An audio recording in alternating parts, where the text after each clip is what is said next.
आज जो चैप्टर हम लोग पढ़ने वाले हैं वो है क्लास 10th की सप्लीमेंट्री का पहला chapter, a Triumph of surgery. और नाम से बड़ा इंटरेस्टिंग है कि भाई ऐसा लगता है ऐसे कोई सर्जरी हुई हो, पर इंटरेस्टिंगली सर्जरी नहीं होती। ये जो पूरी कहानी है ये एक पेट के बारे में है। पेट हम पालतू जानवर को कहते हैं। एक पालतू जानवर है, एक पालतू कुत्ता है जिसका नाम ट्रिकी है, जिसकी बहुत अमीर मालकिन है। और वो अमीर मालकिन मिसेस पम्फ्रे हैं। उन्होंने कहीं ना कहीं ओवरफीड करके, बहुत ज्यादा केयर करके उस कुत्ते को खराब कर दिया है। उसकी तबीयत से खराब सी हो गई है उस लग्जरियस लाइफ से। वो एक्टिव बिल्कुल नहीं रहता, बिल्कुल आलसी हो गया है, ओवरवेट हो गया है, जिसके कारण उसे बहुत वो बीमार बीमार सा रहने लगा है।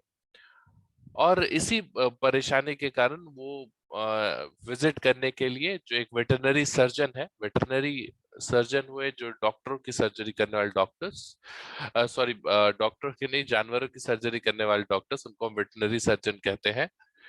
तो एक वेटरनरी सर्जन को बुलाती हैं जो हैरियट नाम से आए हैं। हमारे ऑथर भी जेम्स हैरियट ही हैं इस पूरे चैप्टर के। तो हैरियट साहब फर्स्ट पर्सन नैरेटिव में पूरी कहानी कहते हैं, ये क्योंकि वो कहानी के मुख्य पात्र के रूप में उभर के आते हैं।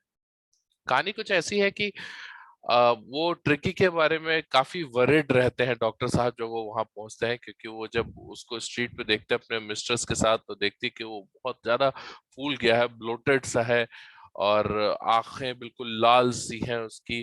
तो बहुत अजीब सा वो लग रहा था। It was not looking good. इसीलिए वो देखते हैं यहाँ पे ट्रंक रोल कर रहा था। वो जाते हैं और पूछते हैं मिसेस पम्फ्रे से, क्या मिसेस पम्फ्रे, इसमें कोई एनर्जी नहीं लगती क्या? आपने इसको ज्यादा खाना दिया है? तो वो फिर से मन महसूस कर कहती हैं कि वो ये इतना कमजोर था, इतना कमजोर लग रहा था कि मैं इसे ज्यादा खाना दिए बिना नहीं रह पाई। तो इसीलिए मैंने इसे थोड़ा ज्यादा खाना दिया। वैसे ज्यादा कुछ नहीं था, बस इसके खाने में मैंने कॉड लिवर ऑयल, हॉर्लिक्स, एक बॉल कुछ मॉल्ट और बहुत सारी चीजें दी, एक्स्ट्रा मील्स, छोटे छोटे छोटे छोटे मील्स के बीच में।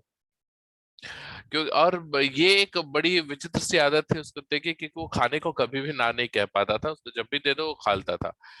आ, फिर वो पूछता है कि भाई आपने जो मीठी चीजों से मैंने इसे दूर रखने के लिए कहा था, वो आपने इसे रखा?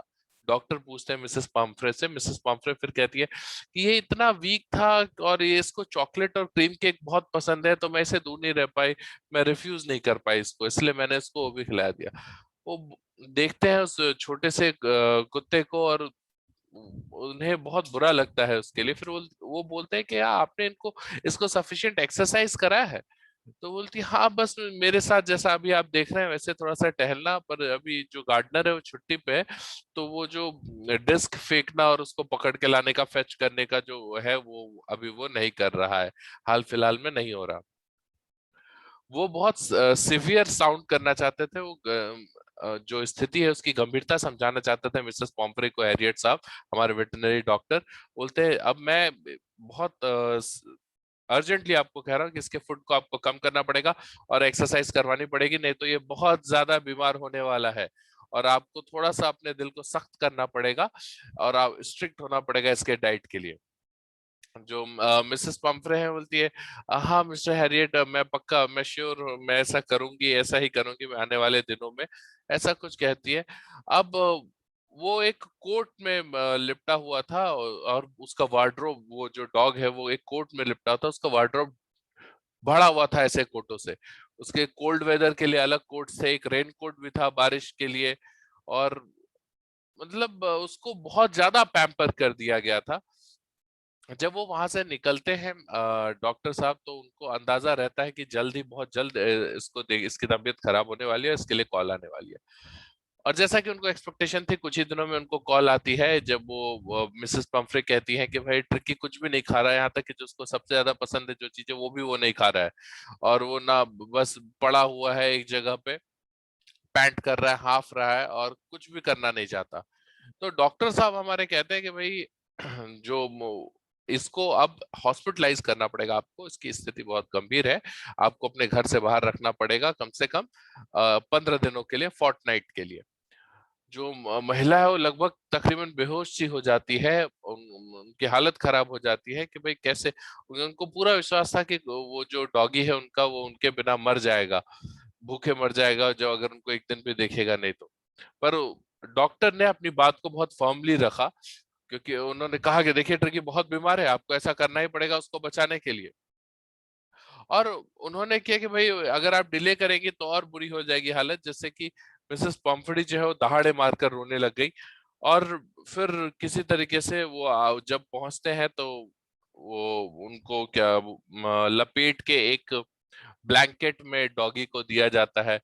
पूरा स्टाफ वहां आकर खड़ा हो जाता है, जितने उसके सामान थे, उसके खिलौने वगैरह, उसका दिन के सोने का बेड, रात के सोने का बेड, फेवरेट कुशन, उसके लंच का बॉल, सपर का बॉल, ब्रेकफास्ट का बॉल, जिन बॉल में वो खाया करता था। और जब उन्होंने समझा डॉक्टर साहब ने कार में सारी चीजें नहीं आ पाएंगे तो वो वहां से निकलने लगे, पर निकलते ने मिसेस पम्फ्री ने कुछ कोट्स उसके अंदर फेंक दिए थे। और उन्होंने मिरर में देखा कि सारे लोग जो है वहां सबकी आंखों में आंसू आ रखे हैं और वो वहां से निकल के चले जाते हैं। फिर और वो पहुंचते हैं वहां पे ये क्योंकि ये क्या कहते हैं सर्जरी में, जो कि उनका एक तरीके का हॉस्पिटल होता है जहाँ वो सारे जानवरों को ट्रीट करते हैं, रखते भी हैं, बहुत सारे कुत्ते उनके पास भी हैं। और छोटे से कुत्ते को देखते तो उन्हें उस पे दया आती है कि बेचारा तुम्हें तो कोई एक्टिविटी मिली ही नहीं डॉग्स वाली जो मिलनी चाहिए थी। सर्जरी पे हाउस सारे जो हाउस होल्ड डॉग्स है आके उसे सूंघते फिर देखते तो अनइंटरेस्टेड सा कुछ है और उस कुत्ते को छोड़ देते हैं। और वो भी आराम से पड़ा रहता है। अब वहां खाने का ये सिस्टम था कि आके आपको खाना जल्दी खाना पड़ेगा, लास्ट में फिर नहीं तो आपको सब खा जाएंगे और आपके लिए कुछ बचेगा नहीं। तो पहले दिन जब ऐसा होता है तो ट्रिकी कोई एक्टिविटी नहीं दिखाता, पर धीरे धीरे वो एक्टिव होने लगता है। दूसरे तीसरे दिन उसके समझ आ गया था कि खाना नहीं मिला, तो खाने के लिए थोड़ी सी हरकत करने लगा और लड़ने लगा थोड़ा आगे भाग कर। धीरे धीरे उन्होंने देखा कि वो ट्रिकी भी जो है वो बाकी कुत्तों के साथ, हाउंड वगैरह जो बड़े कुत्ते हैं उन सब के साथ घुलने मिलने लग गया, वहाँ वॉक करने लग गया, उनके साथ खेलने लग गया, उछलने कूदने लग गया। जो वहाँ रैट को हंट गए, जो हेन हाउस था जहाँ मुर्गी पालते थे वहां पे चूहे को हंट करने लग गया। तो और मिसेस पम्फ्री जो है वो दिन में कई बार कॉल किया करती थी पूछने के लिए इस सारे चीज के बैकग्राउंड में डॉक्टर को कि भाई कैसा है उनका कुत्ता। तो हमेशा उसको जो कुशन वगैरह का क्वेश्चन है वो डॉज करते थे कि कुशन और कोट वगैरह नहीं पहनाए जा रहे थे डॉग को, उस डॉगी को नॉर्मल जैसे बाकी सब थे वैसे ही रखा जा रहा था खुले में। तो बोलते हैं नहीं वो बेहतर हो रहा है अब उसकी तबीयत बेहतर हो रही है, बस वो इतना ही कहते थे। और उन्होंने उनको लगा कि उन्होंने एक शब्द का इस्तेमाल किया था, कॉन्वेल्सेसिंग। तो कॉन्वेलेसिंग से सुन के पता नहीं मिसेस पैम्फ्रे को क्या लगा कि उन्होंने 2 दर्जन अंडे भिजवा दिए।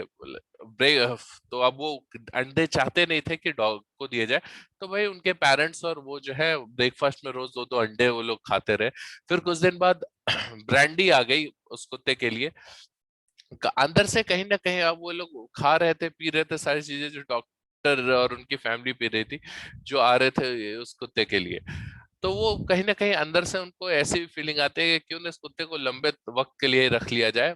पर उन्हें पता था कि मिसेस पम्फ्री की हालत बहुत खराब हो जा रही है, मिसेस पम्फ्री बहुत मिस कर रही है अपने कुत्ते को। तो अचानक से वो एक दिन कहते हैं कि देखिए अब आपका कुत्ता पूरी तरीके से रिकवर कर गया है और आप कलेक्ट करने के लिए आ सकती हैं। बस इतना कहने भर की देर थी कि आधे घंटे के अंदर एक बड़ी सी कार आती है सर्जरी के बाहर, दरवाजा खुलता है और वो फिगर ढांचा देख के उन्हें समझ में आता था कि मिसेस पैम्फ्रे ही है।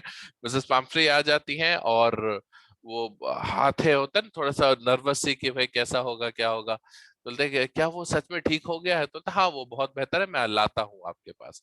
वो जाके गोद में उठा के खेलते हुए उस कुत्ते को ले आता है, अपने कान वान हिला रहा है, टेल हिल वेव कर रहा है और गोल्डन कलर का है वो, बहुत फुर्तीला होकर वो गोद में बैठा हुआ रहता है। जैसे ही वो गार्डन से निकल कर आते हैं और वो देखता है पैसेज के बाहर की गाड़ी में उसकी मालकिन है, तो कूद के बिल्कुल तेजी के साथ जाके उनकी गोद में कूद जाता है और उनको चाटने लगता है, ये बार्क करने लगता है, भौंकने लगता है।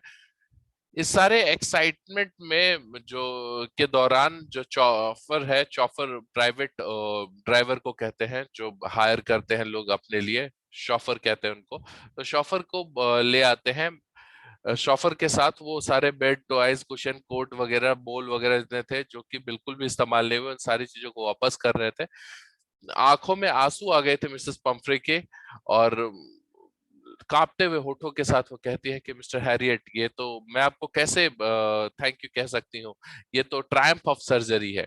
ट्रायम्फ जीत को कहते हैं, तो ये सर्जरी की जीत है। सर्जरी मतलब जो उनका ऑर्गेनाइजेशन था जहां वो रहते थे, तो ये उसकी जीत है, क्योंकि एक इतने बुरे हालत में जा चुके कुत्ते को उन्होंने इतने अच्छे से ट्रीट किया था। और ये जो है सूं, ये आपके वो शब्द हैं जो मुश्किल शब्द हैं, वो ये है: सूंड, बेहोश हो जाना; वेलिंग्स, दहाड़ मारकर रोना; कॉन्वल्सेसिंग, बेहतर होना; रेवरेंटली, आदर के साथ; और लग्जरियसली, भोग विलास करना। तो इतना ज्यादा लग्जरियस लाइफ उस डॉग ने जिया था कि नॉर्मल वो एक तरीके से बीमार सा पड़ने लग गया। इससे हमें ये समझ आता है ना कि जिस जानवर को या जिस व्यक्ति को जो जैसा जिसका एनवायरनमेंट है, जैसा उसके नेचुरल लिविंग जो एनवायरनमेंट होता है, उसको उससे मिलता जुलता एनवायरनमेंट ही देना चाहिए। हम अगर उसके लाइफस्टाइल को बिल्कुल से बदल देते हैं तो वो बीमार पड़ जाता है। ऐसा इंसानों के साथ भी होता है, जानवरों के साथ भी। आई होप आपको स्टोरी पसंद आई होगी, इस पढ़िएगा जरूर, और आगे कोई भी सवाल हो तो आप मुझ तक पहुंच सकते हैं।